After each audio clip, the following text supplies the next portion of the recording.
feedback, I am going to spend the majority of my time explaining feeling the pain. And the reason is clearly that's where you are in this hospital.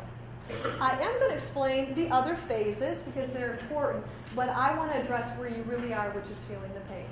So we're going to start up here in ignoring the pain. And what I will tell you is when you ignore the pain, that's really when I hear a lot of we versus they comments, and I hear a lot of why are they doing this to us.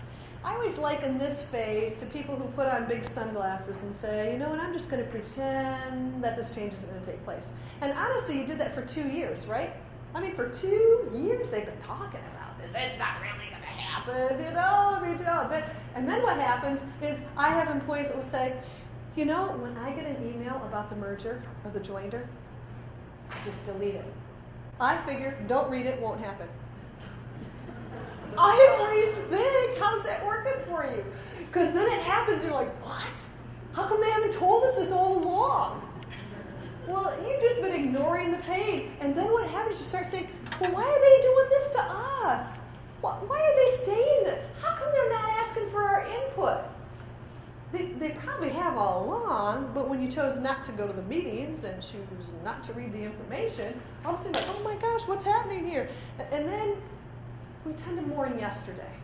You know, when we were an independent hospital, back in the good old days. Isn't it amazing? We always think about the good old days. Everything was good. Shoot, we never remember the bad stuff, right?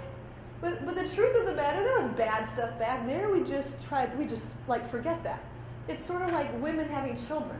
It's horribly painful, right? But then you forget the pain, and then you have another one. You go, what was I thinking, right? See, so we always remember the good stuff, never the pain. And so there was pain, you just kind of ignored it. And what I will tell you is that so often the issue that we have is we're mourning what we've lost. We mourn the fact that you used to be independent. Sometimes you mourn old leadership. Although I heard your past president, you wouldn't mourn much. You're just happy to have Pam there. But a lot of times I have people that just put them on a pedestal and say, that person was great when they were here. Now you might have hated them when they were actually here, right? But we always remember the past with great fondness, don't we? We forget how crappy it was back in the day, but we just mourn because we're really sad about having to move on.